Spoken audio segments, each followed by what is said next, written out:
Hola, ¿qué tal? Muy buenas noches. Saludos desde el Salón de los Pasos Perdidos del Senado en Madrid, la Cámara de Reflexión y Representación Territorial.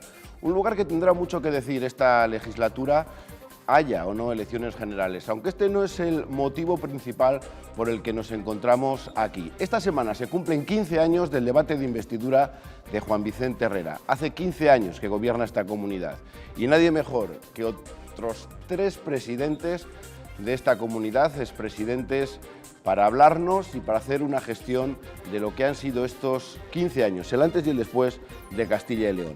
Demetrio Madrid, muy buenas noches. Buenas noches. Primer presidente de Castilla y León desde el año 83 al 86. ¿Ha cambiado mucho esta comunidad en este tiempo? Pues yo creo que sí, como todo nuestro país y casi toda Europa, ¿no? Castilla y León, pues hace unos años era una comunidad, una región de España que tenía muchas dificultades desde el punto de vista pues, físico, pero también desde el punto de vista social y de lo que era la integración o llegar a la media de lo que es España y Europa, y en ese sentido yo creo que hay un cambio fundamental. En la parte física, pues el desarrollo de las comunicaciones, por ejemplo, pues se ha modificado totalmente. También, pues, todavía quedan seguro que muchas asignaturas pendientes, que es de lo que queremos analizar, de lo que al menos en estos últimos... O sea, que no te contesto a la pregunta. Sí, sí. Vamos a tener tiempo, tenemos mucho tiempo por delante, pero para no extendernos y poder presentar al resto de los invitados, pero termine. No. Castilla y León ya tiene también, son 33 años, una mayoría de edad ya más que merecida y nada que envidiar al resto de las comunidades. Nunca, yo creo que Castilla y León nunca ha envidiado a las demás comunidades, al contrario, Castilla y León es el eje y centro de lo que es después todo el desarrollo de nuestro país y parte de Europa. ¿Cómo va a envidiar a las demás comunidades? Jesús Posada, muy buenas noches. Buenas noches. Presidente de Castilla y León desde el año 89 al 2001. ¿Qué es más difícil, ser presidente de la Junta de Castilla y León o presidente del Congreso? Bueno, vamos a ver, primero, del 89 al 91, no al 2001. Dos años nada más, no 12, que quede claro. No, realmente, presidente de Castilla y León, de todos los cargos que yo he tenido muchos, ha sido el más importante y también el más difícil. Difícil porque es un cargo ejecutivo, hay muchas personas pendientes de lo que haces, sobre todo en los tiempos en que Castilla y León se estaba creando como tal, no existía hasta ese momento, y yo creo que es un cargo verdaderamente que te marca para toda la vida. Está complicada esta legislatura para su sucesor en el Congreso, Patxi López. Bueno, sí, es complicada, es complicada. Todas las legislaturas tienen sus dificultades, pero esta es muy complicada y desde luego tendrá que emplearse muy a fondo para conseguir sacarla adelante.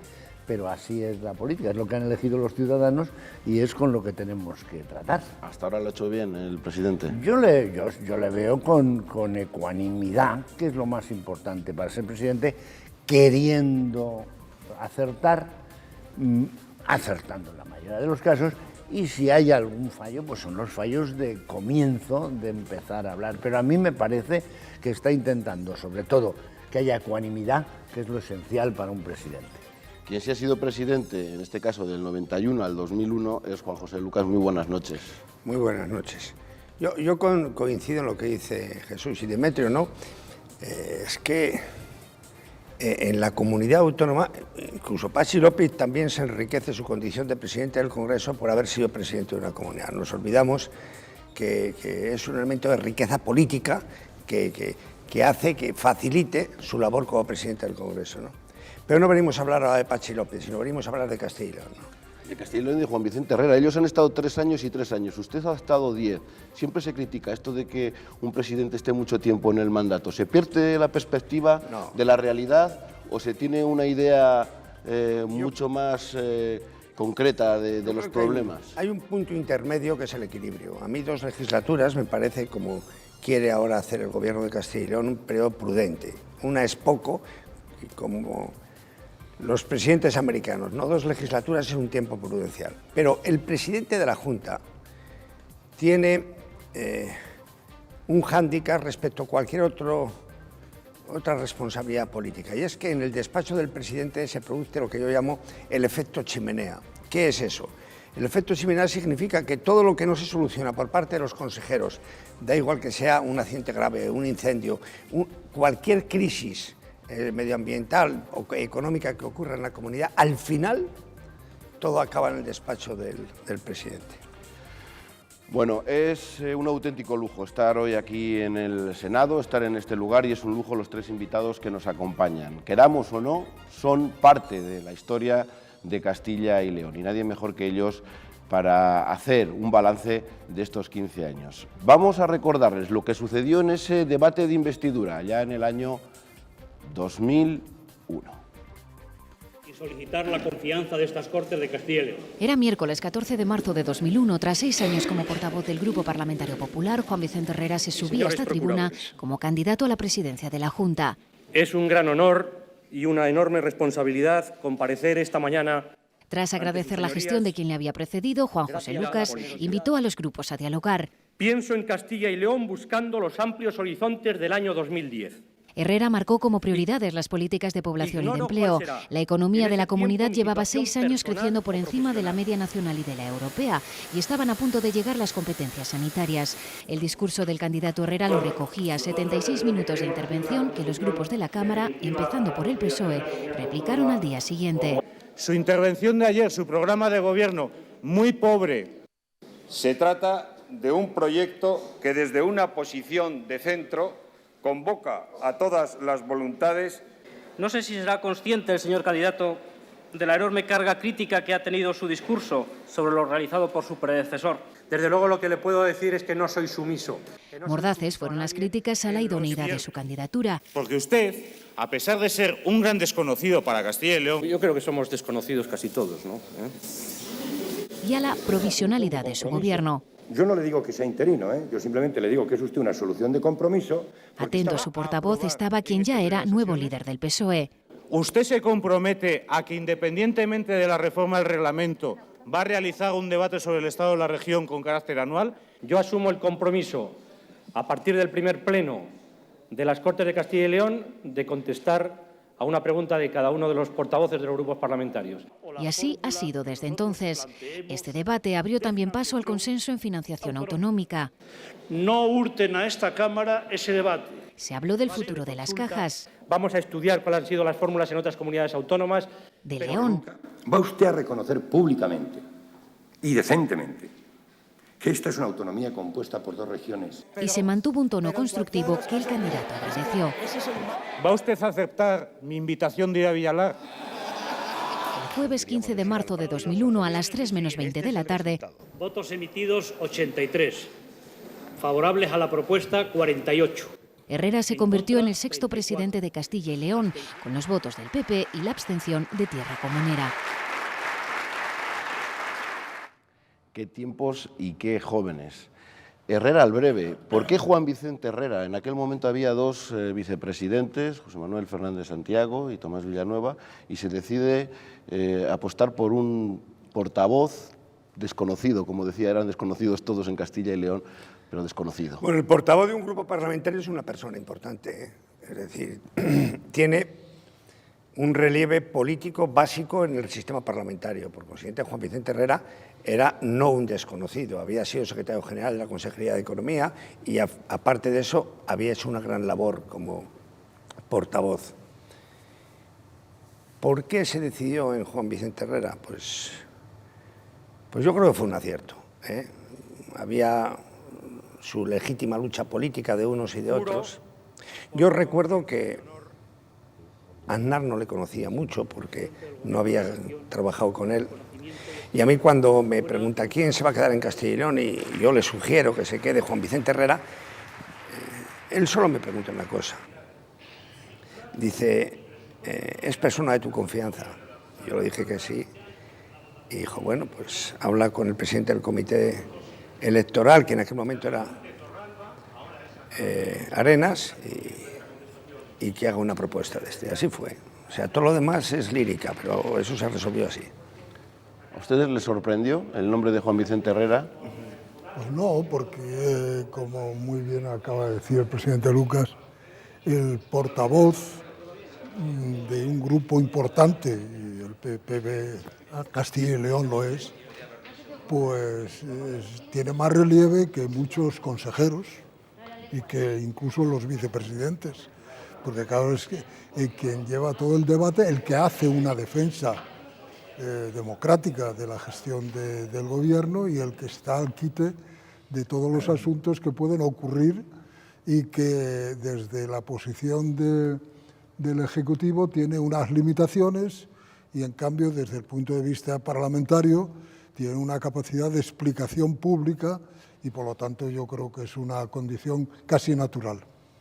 Estoy pensando ahora que si tuviéramos que pensar en sustituir a lo mejor a Mariano Rajoy o al propio Juan Vicente Herrera, hay que mirar más casi en las portavocías que en el propio gobierno.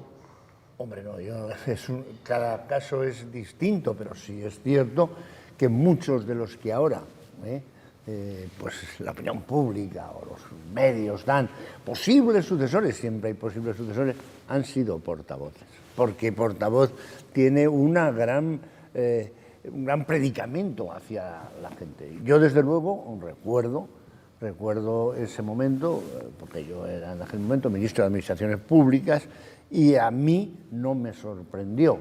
Y es más, yo me llevé una gran satisfacción porque tenía una gran relación ya entonces, como la sigo teniendo con Juan Vicente Herrera, y lo dije así públicamente, por eso puedo decirlo ahora, lo dije públicamente, porque 2 días después de ese debate de investidura fue la toma de posesión en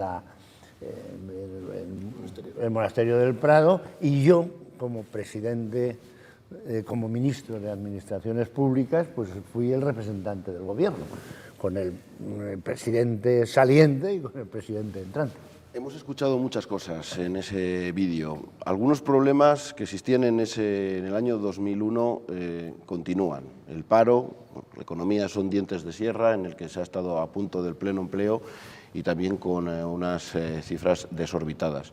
Y el otro, por ejemplo, era la despoblación, en el que seguro que ustedes tres tuvieron que batallar mucho y que parece que no tiene solución, que es una batalla perdida. Tiene una solución difícil, porque la despoblación, imaginémonos por un momento la foto fija de España. ¿Qué densidad de población tiene España? España tiene 92 habitantes por kilómetro cuadrado. Castilla y León tiene 26 habitantes por kilómetro cuadrado. Hay provincias, como Soria, que tiene 9 habitantes por kilómetro cuadrado. Mongolia tiene 2 habitantes por kilómetro cuadrado. ¿Qué quiero decir? Que la densidad de la población, si vemos la meseta, si nos damos cuenta, Castilla y León, Castilla-La Mancha, Extremadura y Aragón, las 4 tienen el 26% de habitantes por kilómetro cuadrado. La sociedad española se ha marchado a la costa y una ciudad que es Madrid. Pero es que el problema de Castilla y León no es de Castilla y León, es de toda la meseta de España. No, pero aquí yo creo que hay que ponerlo en relación con el tipo de ciudadanos que viven en Castilla y León. La despoblación es grave. Dentro de la propia comunidad hay despoblación de unos sitios a otros. Y hay evidentemente, algunas ciudades han crecido y han menguado los lugares donde la situación económica no permite tal. El problema yo creo que es que nos estamos quedando sin juventud. Es decir, no solamente es una despoblación general, sino es cualitativa. Es decir, muchas veces se pone todo esto en relación con que si hay o no hay conciencia regional. Por ejemplo, yo decía últimamente en un escrito, digo, el día que los castellanos y leoneses jóvenes encuentren un trabajo satisfactorio en su comunidad, ese día empezará a crecer la conciencia de la propia comunidad. Pero si, claro, a una persona en su edad, cuando se empieza a ser adulto, se le expulsa de la comunidad porque no tiene sitio donde vivir y donde hacer un proyecto de vida, es muy difícil a crear esas condiciones psicológicas y sociales de amistad y de cariño a su propia comunidad, porque le expulsa. Lo de la conciencia regional es capítulo aparte y luego lo hablaremos. Pero si quiero enlazar la despoblación, Jesús, si me permite, con la financiación autonómica, que también se ha hablado. La necesidad de que Castilla y León, por su despoblación, necesita más dinero para cubrir los servicios sociales. Y ahí lo enlazo también con las dificultades para que la educación, para que los consultorios, para que tengamos en definitiva los mismos servicios que tienen aquí en Madrid o en cualquier otro lugar. Pues sí, eso es cierto, pero vamos, yo he unido siempre, y lo he reiterado a lo largo de toda mi vida política, la despoblación con el empleo. Es decir, la situación, como ha explicado perfectamente Juan José Lucas, no es la misma en toda España. Entonces no podemos, sabemos lo que hay en la meseta y todas las comunidades autónomas que él ha citado, que se van despoblando hacia la costa. Ahora bien, si queremos fijar población partiendo de esa situación, la alternativa es el empleo. Lo que a medio o largo plazo fija la población, permite que se siga viendo una vida digna, es el empleo. Si no hay empleo, todo lo que se haga es un sucedáneo porque en poco tiempo desaparece y la población ya no está. Por lo tanto, estas actuaciones que se están haciendo y que yo creo que son muy necesarias de conseguir fondos, bueno, los fondos tienen que ir destinados sobre todo a ayuda a empresas, a creación de puestos de trabajo y luego, claro, también a unos servicios sociales. Pero se trata, y enlazo con lo que decía Demetrio, de que la juventud se fije, no de que los que tienen una cierta edad, que también es muy importante, estén mejor o peor, que estén lo mejor posible, pero que la juventud se quede. Pero también tendrán que tener las comunidades solidaridad con aquellas en las que no se dan las mismas condiciones y hay que dar los mismos servicios. Aquí, en este mismo lugar, se celebraron algunas conferencias de presidentes autonómicos con José Luis Rodríguez Zapatero, y lo que se veía era un interés propio por solucionar cada uno sus problemas. Lo del vecino... Te voy a dar el dato. Ha habido 3 debates aquí con los presidentes autonómicos. Por cierto, algunos con ausencias de algunos presidentes autonómicos que la imaginación del auditorio se imaginará quiénes son. Hubo un debate con Felipe González, en el que yo participé. Hubo un segundo debate con Aznar, en el que yo participé. Y hubo un tercer debate con Zapatero. Los 3 únicos debates, a pesar de que dice que tiene que haber un debate anual, lo dice el reglamento del Senado. ¿Qué es lo que quiero decir con esto? Que esos debates, en el fondo, eran muy incómodos para el gobierno de turno y ninguno de los 3 presidentes quisieron volver a hacer otro. Ninguno de los 3. Lo cual significa que esa crítica que se está haciendo aquí a que la verdadera igualdad consiste en tratar desigual lo que es desigual, hace que existieran reivindicaciones por las comunidades autónomas que a los propios presidentes, independientemente del partido al que pertenecían, le eran una situación bastante incómoda. El presidente se va a ir sin haberlo hecho. Claro. Los otros por lo menos hicieron uno. Bueno, pero llevaban 2 legislaturas, no empecemos con ese tema ahora. Llevaban 2 legislaturas y este lleva solo una. En la segunda, que será dentro de poco, seguro que lo hace. Otro de los asuntos que hemos visto y que seguramente les ha tocado capear, estando o no en la presidencia de la Junta de Castilla y León, es las cámaras, las cajas de ahorro. Todos tenían intenciones de que hubiese una única caja, de que las decisiones se tomasen en Castilla y León, y la realidad, que es muy torzuda, ha dicho que cada uno se ha ido para un sitio. Sí, yo creo que una de las cuestiones que yo le tendría que advertir de una forma como corresponda es que cuando empezó la crisis y el problema se veía venir, de que es evidente que la proliferación de casi minifundio de las cajas debería de terminar, y lo dijo Juan Vicente Herrera en alguna ocasión, lo dijimos todos también, en el músculo financiero a hacer una gran caja. Yo creo que ahí hemos fracasado. Y quien más fracasa es quien más responsabilidades tiene. En ese sentido, yo creo que tuvo la comunidad y el presidente que anticiparse a hacer una gran caja, que no se ha hecho, y hemos perdido todas las señas desde el punto de vista financiero y de impulso económico para la comunidad. Yo creo que eso es algo que el propio presidente, yo creo que debería de reconocer, porque ahí se estuvo muy poco atento. Sí, pero ¿quién es el responsable? Porque yo recuerdo que los grupos mayoritarios, el Partido Popular, el Partido Socialista, estaban de la mano, es tan negra que nadie la quiere tener, pero la responsabilidad a quien corresponda. No es tampoco buscar una culpa, quiero poner encima de la mesa, Jesús, si me permite. Es que es importante añadir que luego es un problema que hablamos de sentimiento regional, que parece que adolecemos, y es los provincianismos, es decir, que cada provincia tiró, independientemente del partido que fuese, tiró arrimó su ascua a su sardina. Entonces, podemos poner culpables y podemos poner nombres. No, si es que pero no hablo de culpables. No, pero vamos a ver, yo ahí sí quiero decir una cosa para enmarcar bien el tema de las cajas de ahorro.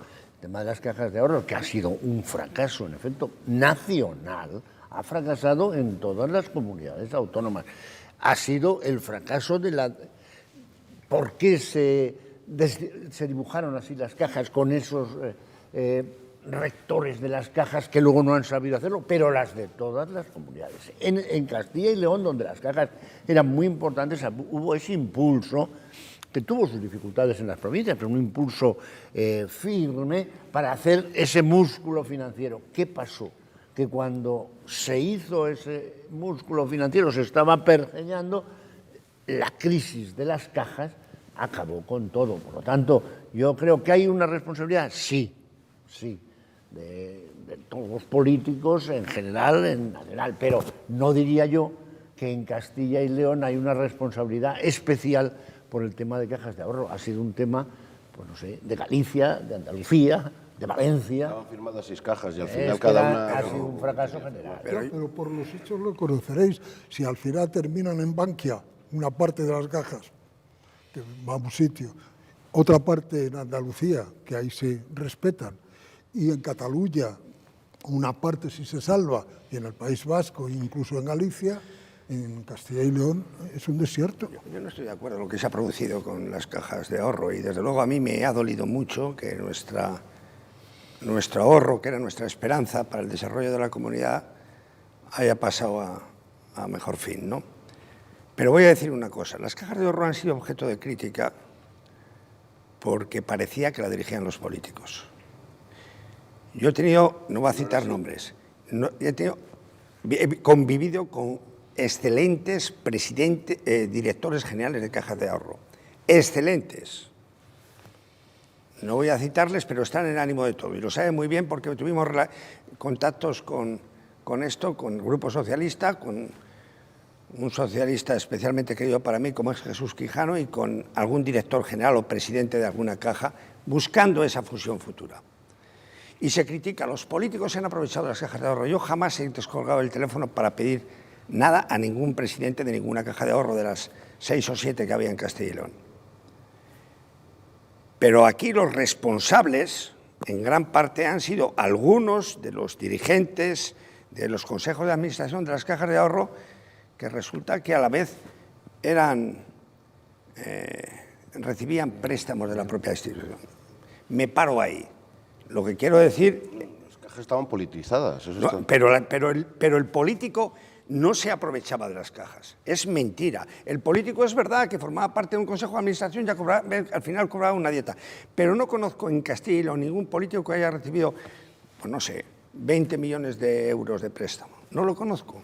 Y sin embargo sí conozco a algún otro que no es político. Bueno, yo no digo que haya que nacionalizar o que hubiera que haber nacionalizado o regionalizado por decreto, pero un impulso más decidido para que no haya lo que ha ocurrido, esa dispersión y esa desaparición de lo que era algo que los ciudadanos lo agradecían mucho, la presencia de las cajas propias cercanas al ciudadano, que eso ha desaparecido. Dejamos las cajas porque esto daría para un programa especial. Las cajas. Pero es que se ha improvisado mucho, incluso por los medios, se ha aprovechado como si fueran las cajas una especie de red para exactamente, para los partidos políticos. Y yo, sinceramente, en el caso de Castilla y León, las cajas funcionaban con la independencia del propio Consejo de Administración. Desde luego no intervenía ni la Junta, ni yo creo que ninguna diputación, ni ningún ayuntamiento, de manera patente.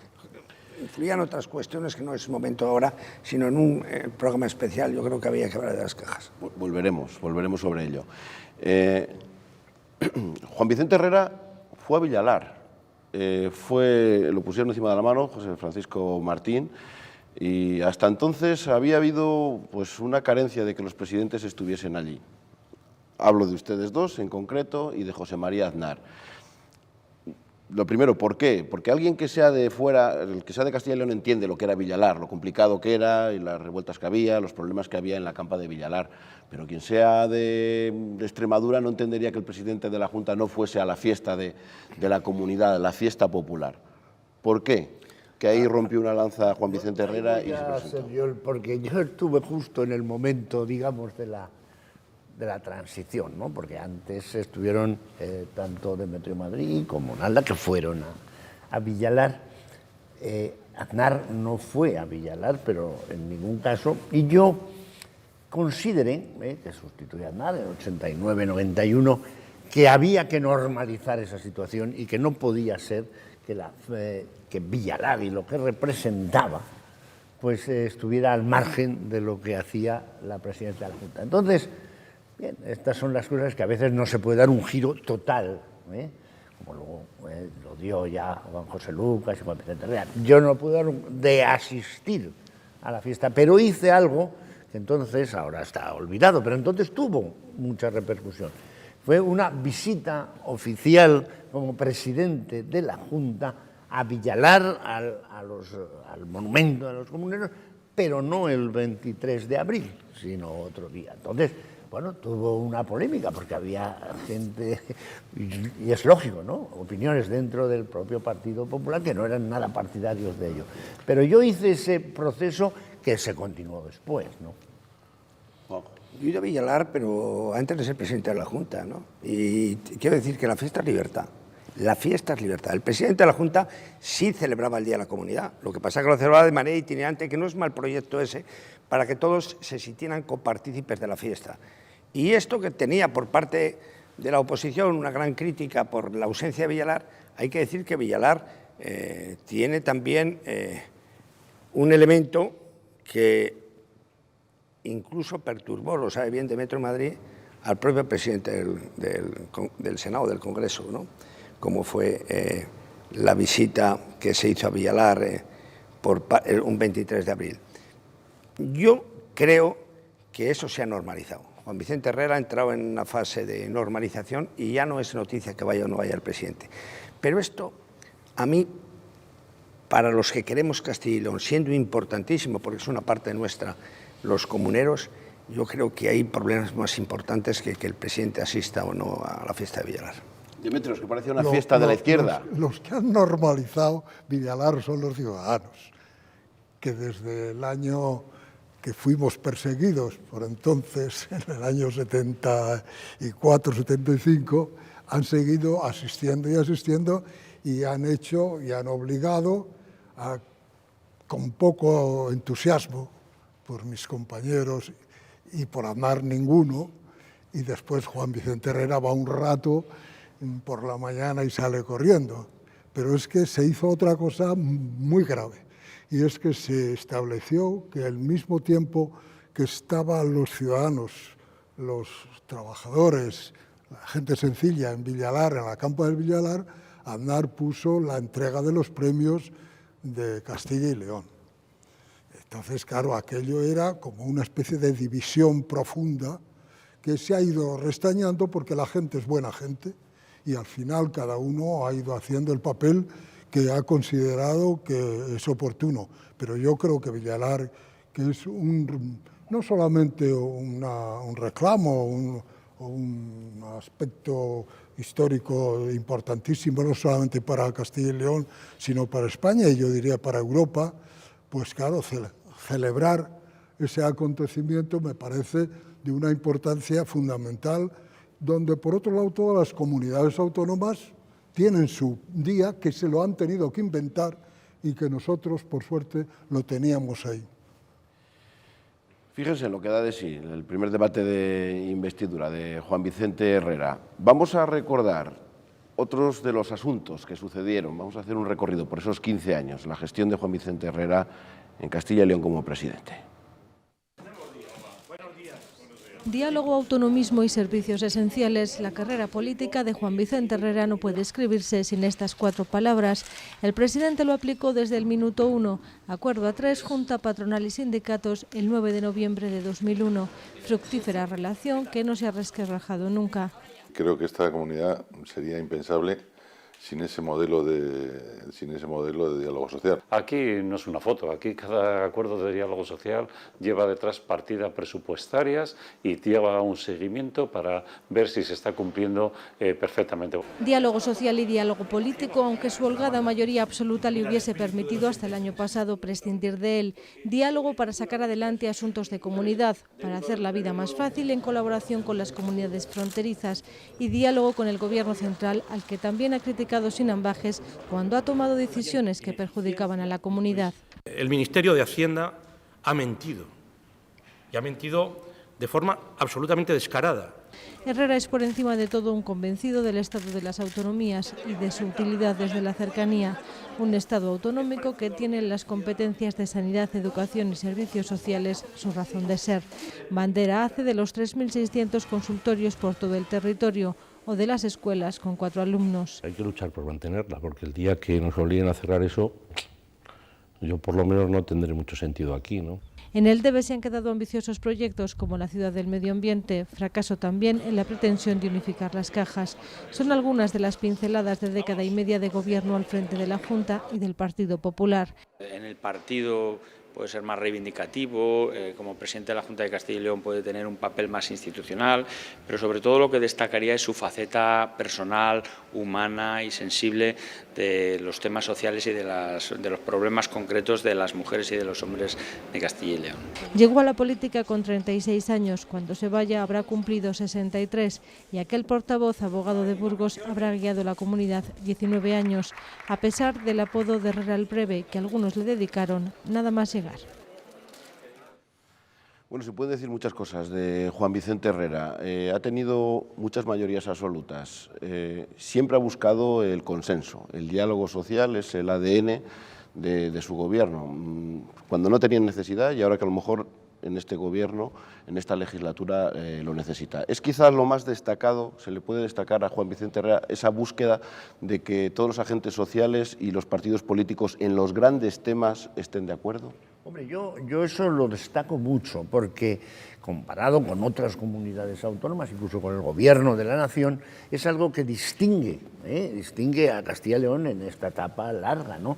Ese acuerdo social más que político, porque político ha habido más divergencias, pero esa posibilidad de hablar siempre con empresarios y sindicatos, bueno, yo creo que es una cosa que le ha dado una característica especial. Desde luego, sí creo, y además lo he dicho siempre, que la forma de ser, la forma de concebir la política de Juan Vicente Herrera ha sido buena, pues una visión de acuerdos, cuando tenía mayoría absoluta, que a lo mejor era menos necesaria, porque tenía mayoría absoluta. Pero se ha visto lo útil que era para él mismo en esta legislatura. En esta legislatura en la que tiene una mayoría muy justa. ¿Pero qué es lo que le ha abierto? Bueno, le ha abierto camino precisamente el que los demás de alguna forma le tienen que reconocer que cuando tenía mayoría absoluta hablaba con todos, intentaba consensuar. Ahora que lo necesita, consigue el consenso. Por tanto, yo creo que esa cualidad de Juan Vicente Herrera pues ha sido buena para la política, ¿no? Demetrio, decía Fermín Carnero que le era muy difícil hacerle una huelga a Juan Vicente Herrera. Sus razones tendría, ¿no? Pero yo comparto con Jesús que efectivamente el carácter de Juan Vicente Herrera es un carácter que permite la relación personal, que eso es el principio de cualquier otra relación. Y la relación personal, la facilidad con que los agentes sociales y en general los ciudadanos pueden llegar a él, pues yo creo que le ha facilitado bastante la concertación, en cierto modo, dentro de las posibilidades. La verdad es que yo no estoy dentro de la política y del día a día. Naturalmente la veo y la sigo con mucho interés y mucha pasión casi, y lo que sí veo es que ha habido mesas, como dicen los sindicatos, la parte social, la parte económica y también el Ejecutivo, en los que se han llegado a acuerdos. Yo creo que eso es una buena forma de entender la vida y las relaciones de la acción ejecutiva, es decir, porque claro, un gobierno que se precie en cualquier dimensión territorial, sea ayuntamiento, sea el gobierno de España, la función es desarrollar todas las potencialidades para que los ciudadanos cada vez vivan mejor y sobre todo aquellos más necesitados. Y claro, los trabajadores se entienden que son las personas que están necesitadas primero de un trabajo y segundo de una seguridad dentro del trabajo. Si eso se facilita con el diálogo, y Juan Vicente Herrera es una persona cercana, pues yo creo que eso es bueno para la comunidad. Sí, la política es choque y es entendimiento, es lucha y es consenso. Y es verdad que hay que destacar esa actitud tolerante para llegar a acuerdos con sindicatos y trabajadores. Junto con esa virtud o característica, yo añadiría otra, y es el de exigencia respecto al Gobierno de la Nación, que es de su propio partido, junto con la lealtad al partido, de exigencia en temas tan, hemos visto, patentes, como es el de la minería y demás, y ese afán de exigencia y lealtad también es otra característica de este Gobierno. Y yo creo que eso enriquece también la labor del Gobierno, porque no debe de ser nunca un Gobierno autonómico una correa de transmisión del propio Gobierno de la Nación, pertenezca al partido que pertenezca. Tiene que tener un compromiso ideológico y político con él, pero tiene que saber que los intereses a veces hay choque. Tenemos que hacer una breve pausa y retomaremos con eso, precisamente, con lo complicado que es tener lealtad con el Gobierno central, si también es del mismo color político, o la lealtad a los ciudadanos que han votado al presidente de la Junta de Castilla y León.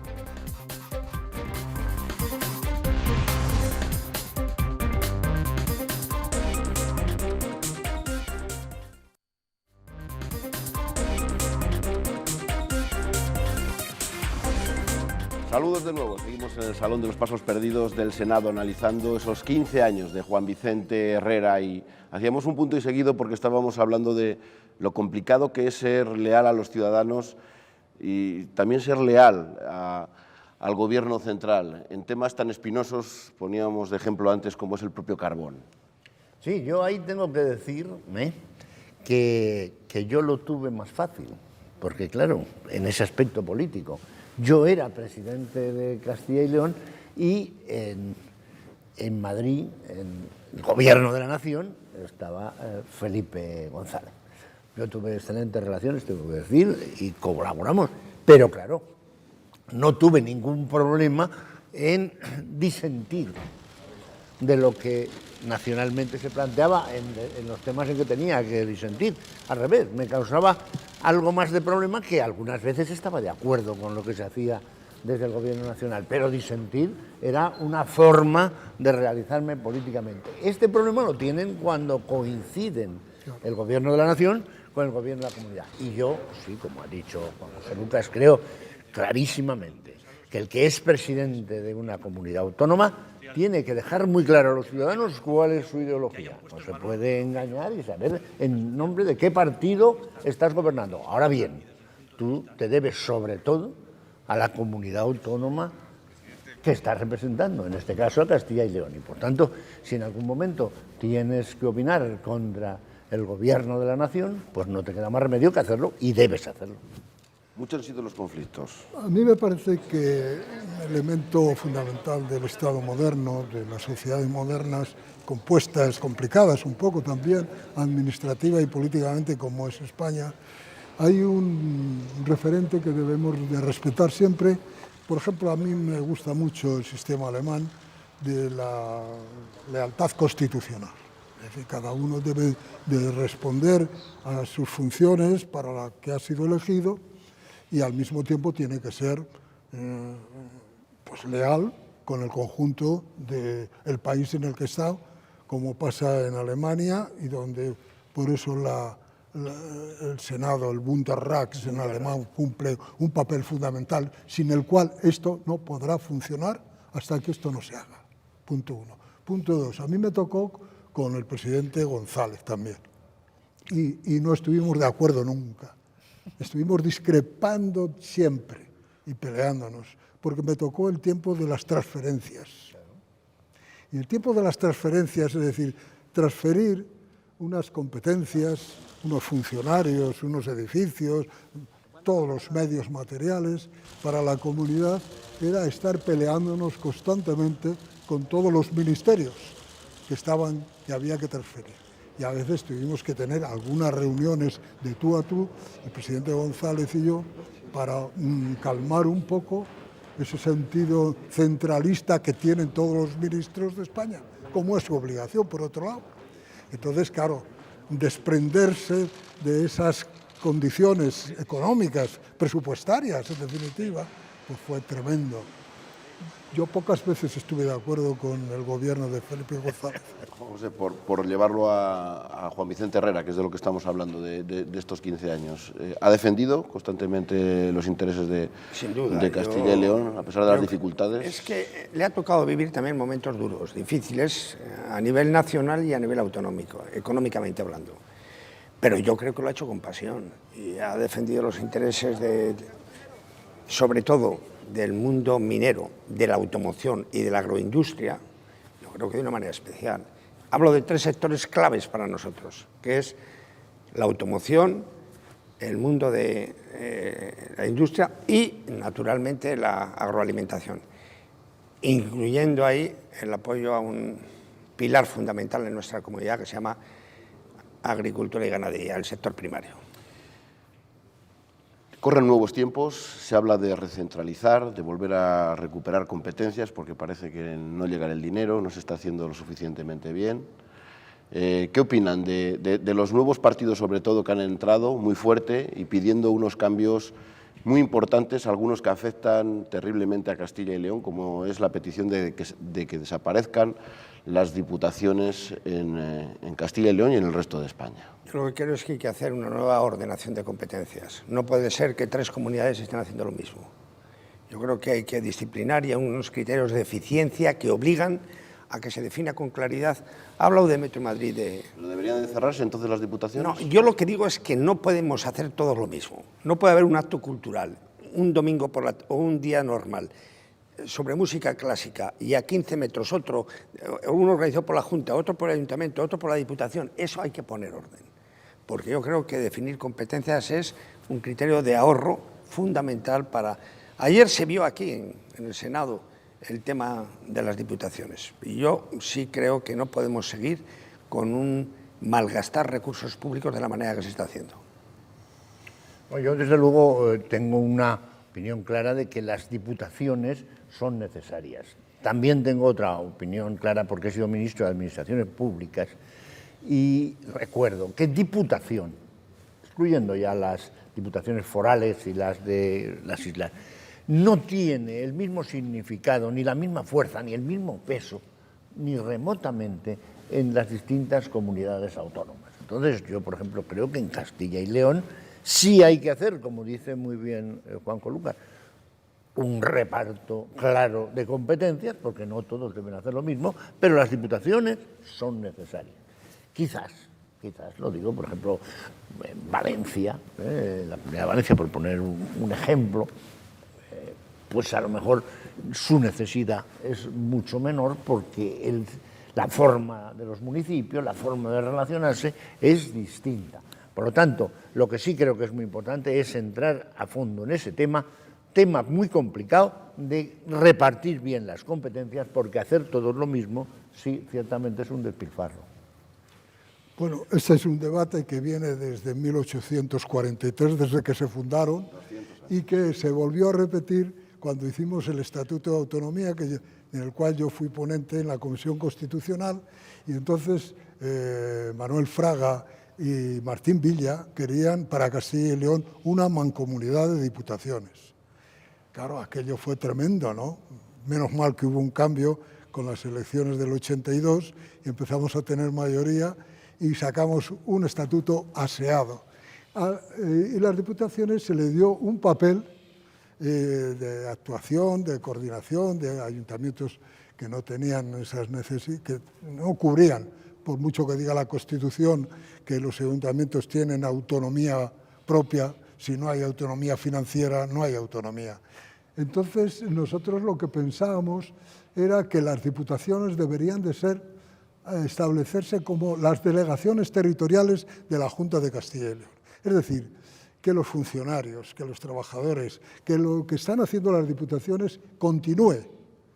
Pero lo que no tiene mucho sentido, desde mi punto de vista, es que sea una institución, por cierto, no muy representativa, porque es de segundo y tercer grado de los ciudadanos. Entonces yo creo que hay que afrontar ese problema con tranquilidad y diciendo un mensaje a los que están, iba a decir una palabra malsonante en televisión, de su puesto de trabajo, que no es necesario que desaparezcan, pero tal como están las diputaciones no es posible en un estado de las autonomías. Nos queda muy poco tiempo, tenemos que cerrar, quedan muchos temas encima de la mesa. Les quería preguntar también si había alguna obra faraónica de estas de las que ustedes se arrepientan de haber hecho, o de las que se estén haciendo, de los aeropuertos de Castilla y León, de ese provincianismo, de ese sentimiento regional. Pero ya que estamos también en el Senado, sí me gustaría preguntarles por ese, alguna vez Juan José Lucas ha dicho que el Senado debía ser ese rompeolas de los problemas entre territorios, entre comunidades. La prensa debía ser aquí donde se solucionaran los problemas entre comunidades autónomas. Pero que no es así. Va a tener sentido. Falta ese principio de lealtad constitucional por parte de algunas comunidades. Falta clarísimamente el principio de lealtad constitucional, lealtad federal, dicen en Alemania, lealtad constitucional de algunas comunidades autónomas que quieren tirar de la esquina del mantel para romperlo, así de claro. Todo lo demás es lírica, pero es que la naturaleza jurídica de las comunidades autónomas es la misma. Lo que ocurre es que algunos se consideran de barro distinto.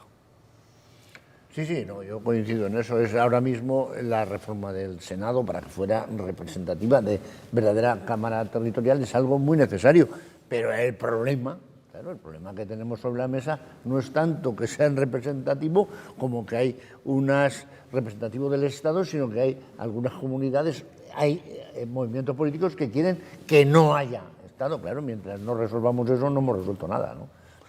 El problema de fondo, desde mi punto de vista, estando de acuerdo con mis compañeros, es que hay que reformar la Constitución. Hay que ir a una reforma tranquila de la Constitución, intentar llegar a los mismos criterios humanos y de acercamiento y de cesión, porque hemos hablado mucho de la política y la política es hablar, es ceder, es llegar a transigir. Trasladar parte de lo que yo creo como único a saber que los demás también tienen una parte de razón.